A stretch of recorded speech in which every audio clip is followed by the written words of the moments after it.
today's video we are going to discuss कि term 1 term 2 का क्या बाइफर्केशन है और क्या ऐसी मिस्टेक्स होंगी जो हम टर्म 1 के टाइम करेंगे और कैसे हम उनको अवॉइड कर सकते हैं and how to prepare for your exams. ठीक है, so let us start.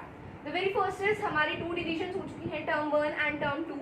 Term 1 जो कि हमारे नवंबर से दिसंबर में है एंड मार्च टू अप्रैल में है. दिस इज ठीक है, नॉर्मली है ये चीज, बट चेंज क्या आया है, मेजर जो आपका टर्म 1 होगा वो एमसीक्यू बेस्ड होगा.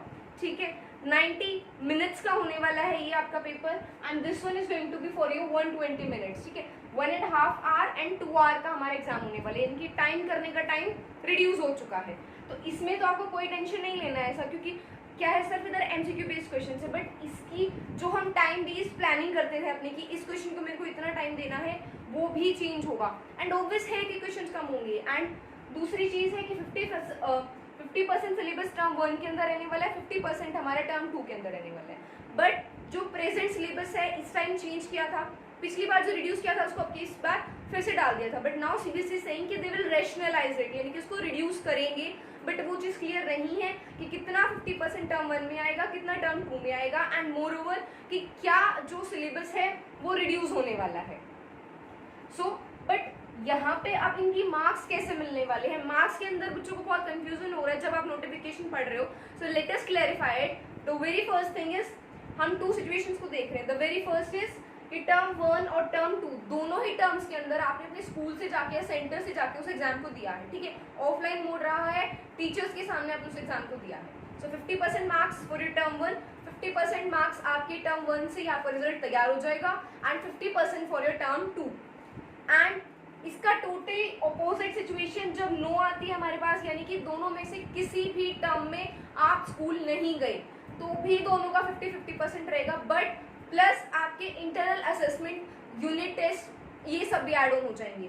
अब अगर सिचुएशन आती है आपने टर्म 1 स्कूल से दिया, टर्म 2 घर से दिया, तो जो भी एग्जाम आपने स्कूल से दिया होगा उसकी वेटेज इंक्रीज हो जाएगी. एंड अगर टर्म 2 आपने नहीं दिया, दैट इज आपने घर से दिया, तो टर्म 1 प्लस इंटरनल असेसमेंट की वैल्यूज जो है वो इंक्रीज हो जाएगी. So I hope this is clear कि कैसे हमारा डिवीजन होने वाला है. बट इसमें भी कुछ अनसर्टिनिटी है, so let us discuss that. अगर इस ये जो टाइम स्पैन है, ठीक है, इसको अगर मैं देखूं, so this is our end of July. ठीक है, अगस्त सितंबर, द रेड वन आपका प्रिपरेशन टाइम है. देन नवंबर से दिसंबर जो है आपके एग्जाम्स होने वाले हैं. But again there is uncertainty कि अगर सिचुएशन नॉर्मल रही, यानी कि ऐसे केसेस ना बढ़े, सो अक्टूबर नवंबर में भी आपके एग्जाम हो सकते हैं. ठीक है, सो अगर इस तरीके से मैं देखूं तो you only have 2 months, but most of the chances है कि नवंबर से दिसंबर में ही होंगे. लेकिन यहीं से दूसरा हमारा नेगेटिव एस्पेक्ट क्या निकल रहा है कि सोचो, फैब और जैन ही तो बचा सिर्फ प्रिपरेशन के लिए.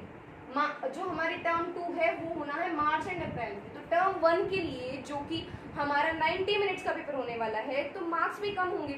ठीक है, उसके लिए आपको दिए जा रहे हैं plus 4 months, because I am assuming कि आप अभी तक भी प्रिपरेशन कर रहे होंगे. And for term 2 you are getting only 2 months, जिसमें आपको आंसर राइटिंग की प्रैक्टिस भी करनी है. So this is the major pit hole कि जो आपका ये सिलेबस आया है टर्म 1 एंड टर्म 2 का, उसमें आपको प्रॉब्लम हो सकती है.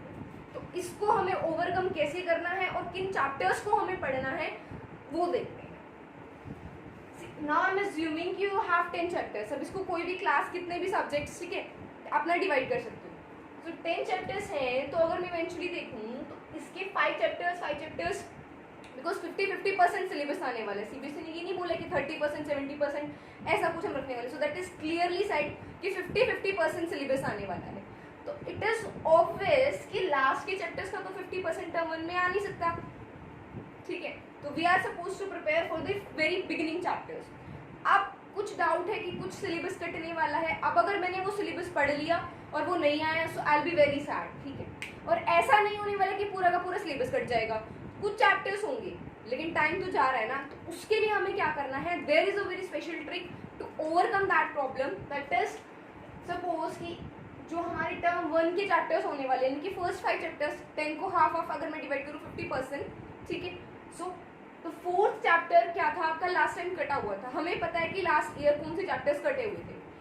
वही chapters, most of the chances होते हैं कि वही चैप्टर्स कटते हैं, क्योंकि आप कितना ही पिछला रिकॉर्ड देख लो उसके अंदर यही होता है, जो पिछले चैप्टर कटा था इस बार अगर उसको दिया है, अगर नेक्स्ट टाइम वो कटेगा तो सेम चैप्टर जो है वो कटने वाला है, कुछ न्यू चैप्टर नहीं कटता है किसी भी बुक के किसी भी सब्जेक्ट के। एग्जाम्पल, जो चैप्टर्स हमारे पिछली बार नहीं आए थे हम उनको इस बार नहीं करने वाले हैं, ठीक है, जब तक हमारी नोटिफिकेशन नहीं आ जाती है सीबीएसई की तरफ से। तो अब इनकी अप्रोच क्या रहने वाली है कि किस वे में हम इनको स्टडी करने वाले हैं। देखो, एक चार्ट हमारा कहता है कि वी हैव दिस चार्ट, ठीक है, ये चार्ट डिटरमाइन करता है कि एक बच्चे के कितने मार्क्स आने वाले हैं डिपेंडिंग आपने इसमें से किस किस चीज को पुटअप किया है। So the very first is your syllabus, ठीक है, जिस बच्चे ने सिलेबस कंप्लीट कर लिया 33% पासिंग मार्क्स, बच्चा पास है, बहुत बढ़िया। Next is your revision. अब जिस बच्चे ने रिवीजन कर रखी होती है 5 to 6 times, 5 to 6 times revision, वो वाला बच्चा होता है 80% वाला, 80%, 75, 85, ये वाली जो रेंज रहती है। और इन वाले बच्चों को ना सबसे ज्यादा कंप्लेंट होती है, क्यों? बिकॉज ये एक मेजर पोर्शन को छोड़ रहे होते हैं। That is your PYQ, that is your previous year question paper, जिससे हमें पता चलता है कि किस तरीके के क्वेश्चंस हैं। क्योंकि आप इस बच्चे ने जो किया है, that particular person is just cramming the things, क्योंकि आपने 5 to 6 टाइम्स रिवीजन किया, बट जो पढ़ा उसी को बार बार पढ़े जा रहे हो, ना उसमें कुछ ऐड किया ना उसमें कुछ रिड्यूस किया, तो वो आप रिवीजन नहीं कर रहे हो। It's like, if I will give you an example, ठीक है, एक वुड कटर है, अगर वो लकड़ी काटे जा रहा है 3-4 सालों से, तो उसकी प्रोडक्टिविटी डाउन जाएगी instead of increasing.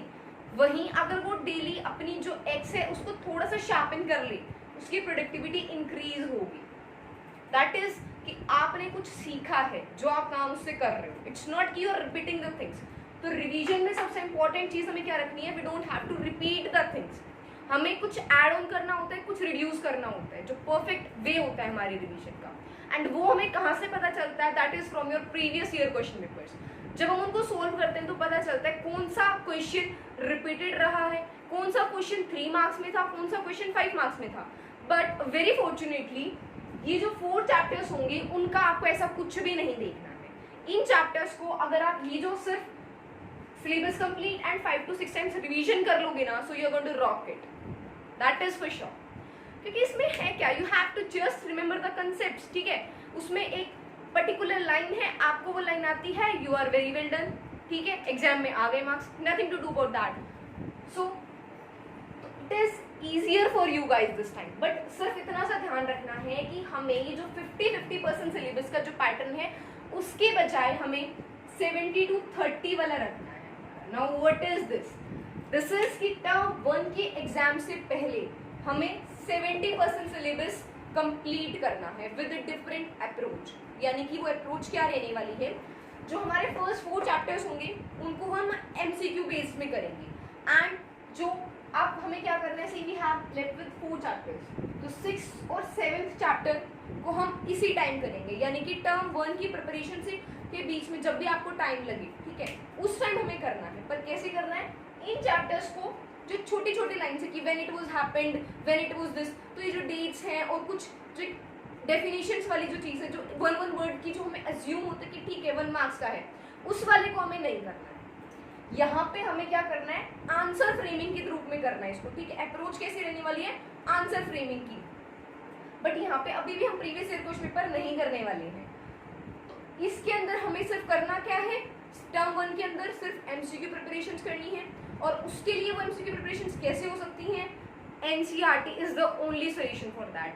Y everyone saying is NCERT, because उसका क्या है, सी जो एग्जामिनर है, इट्स नॉट कि एग्जामिनर के पास कोई रेफरेंस बुक होगी कि भाई this is my favourite book तो मैं इसी से क्वेश्चन देने वाला, it can't happen, right, you all know that. तो एक जो बुक होती है, ठीक है, जो उनकी मेन बुक होती है, the Bible of the examiners, that is your NCERT, वहीं से क्वेश्चन आते हैं। सो अब बच्चे क्या कर रहे होते हैं, मल्टीपल बुक स्टडी करेंगे, ठीक है, दैट इज फॉर श्योर। क्योंकि क्या होता है कि जब भी MCQ पैटर्न आता है, so there will be many people जो आपको रिकमेंड करेंगे कि go for this particular book, उस बुक के लिए जाओ, ठीक है। तो होगा क्या, आप जब इतने MCQs लर्न कर रहे हो, यू विल फॉरगेट इवेंचुअली। क्या होगा, एक चैप्टर के 100 MCQ है, 200 MCQ है, सो क्वेश्चन भी लर्न करना पड़ रहा है, आंसर भी लर्न करना पड़ रहा है। तो सिलेबस जो है उसको आप इंक्रीज कर रहे हो इंस्टेड ऑफ डिक्रीजिंग इट। वहीं अगर आप NCERT के जो एक चैप्टर के 10 पेजेस हैं, उनको 5 बार अगर आपने रिवाइज कर लिया ना, उसकी एक एक लाइन माइंड में इमेज बन जाती है, एंड आपको कोई नहीं रोक सकता मार्क्स लेने से। सिर्फ इतनी सी चीज का ध्यान रखना है. So the only source which you are going to follow is your NCERT. उसमें भी हमें कुछ लिमिटेड रखना है. If I will talk about subjects like English, ठीक है, इंग्लिश एंड हिंदी, उसके अंदर राइटिंग स्किल्स वाला यानी कि जो राइटिंग सेक्शन हमारा होता था जिसकी प्रैक्टिस हमें करनी होती थी वो हमें नहीं करना है. एंड सी अगर आप इंग्लिश में अच्छे मार्क्स लेना चाह रहे होते हो ना तो राइटिंग सेक्शन ही आपका वो लूप होल होता है जहाँ पे मार्क्स कटते हैं. क्योंकि अगर 10 मार्क्स की स्टोरी है तो एग्जामिनर कभी भी आपको 10 आउट ऑफ 10 नहीं देगा. This is a very exception. आपने अच्छी लिखी है 9, आपकी डाउन है 3, मिस्टेक्स है 5, ऐसे रैंकिंग उनकी होती रहती है. तो this time you are fortunate कि उसमें कोई भी राइटिंग स्किल्स होगी ही नहीं. ऑब्वियसली 1 मार्क्स के क्वेश्चन है, so who is going to ask you about the writing skills. Same as with Hindi grammar, उसमें भी आपको राइटिंग स्किल्स नहीं करनी, ना ही आंसर्स की फ्रेमिंग करनी है. करना क्या है, सिर्फ हमें जो है अपनी लाइन टू लाइन एनसीईआरटी पढ़नी है. उसके अंदर क्या नहीं पढ़ना है. If I will talk about subjects like science, SST, so उनमें कुछ आपके पास प्लस बॉक्सेस होते हैं. तो ये सीबीएसई के नोटिफिकेशन में क्लियरली मेंशन होता है कि उन प्लस बॉक्सेस से क्वेश्चंस नहीं आएंगे. So this is just to increase your knowledge, to add something. ठीक है, उनको पढ़ो, कंसिडर करो, बट उनको इतना नहीं है कि मेमोराइज करो फॉर द एग्जाम परस्पेक्टिव. उतना हमें याद रखना है. नेक्स्ट, मैप बेस्ड क्वेश्चंस, वो भी हमें नहीं करना. ठीक है, वेरी फॉर्चुनेट जी, बहुत बढ़िया. अब जो मैप बेस्ड क्वेश्चंस है, राइटिंग स्किल्स है, इसको बट ये टर्म 2 में तो आने वाली है. अगेन वही प्रॉब्लम आ रही है कि हमारे पास सिर्फ 2 मंथ्स होंगे उस चीज को कवर अप करने के लिए. तो हमें करना क्या होगा, उसका कंपेंसेट करने के लिए हम इंग्लिश और हिंदी के सारे चैप्टर्स टर्म 1 के लिए पढ़ लें. ऑब्वियसली बात है, देन जो हमारे लास्ट के 2 मंथ्स होंगे उसमें सिर्फ आपको राइटिंग स्किल्स और आंसर राइटिंग की तो प्रैक्टिस करना होगा. क्योंकि अभी आपके पास टाइम है, you have time. And most importantly थोड़ा सा सोचो, अगर सिचुएशन नॉर्मल होती है, स्कूल बुला रहे हैं, तो एग्जाम से पहले आपके क्या होने वाले हैं, इंटरनल असेसमेंट्स, दैट इज आपकी प्रोजेक्ट फाइल्स हैं और भी बहुत कुछ है. तो बहुत ज़्यादा मेस्टअप होने वाला है वो चीज़. और स्कूल जाओगे तो ठीक है, आ रहे हो जा रहे हो, स्कूल का वैसे भी and I don't think so most of बच्चे स्कूल्स में ऐसा कुछ कि ठीक है उनको वो चीज़ लर्न हो जाती है. कंसेप्ट क्लियर करते हैं 40 मिनट की क्लास में 10 मिनट के अंदर. And see here I do not mean to offend anybody but that is the fact. तो वो चीज़ होती है. सिमिलरली यहाँ पे क्या हो रहा है, this time you have time. अब कुछ बच्चे क्या करेंगे, वेट करेंगे कि सीबीएसई का नोटिफिकेशन कब आएगा कि सिलेबस के रिगार्डिंग, तब हम अपना सिलेबस करना स्टार्ट करेंगे. But I don't think so that is the right way to go with. इसीलिए जो ये मैंने तुम्हें चैप्टर्स बताए हैं जो कुछ रिड्यूस थे, अगर तुम इतनी ज़्यादा फीलिंग आ रही है कि मुझे एक्स्ट्रा वर्क नहीं करना है तो स्किप दैट ऑल्सो. तो उसको स्किप कर दो वहाँ पे, ताकि आपको दोबारा उसको ऐसा ना हो कि मैंने उसको पढ़ लिया और अब वो रह गया. स्टार्टिंग वाले चैप्टर से तो स्टार्ट कर दो उनको. तो इस तरीके से एक ऐसा बना लो कि ठीक है, बिल्कुल क्लियर है. और एमसीक्यू में कैसे याद करने हैं, इसके लिए मोस्ट इंपॉर्टेंट थिंग्स, नोट्स के लिए अलग से नोटबुक मत बनाना.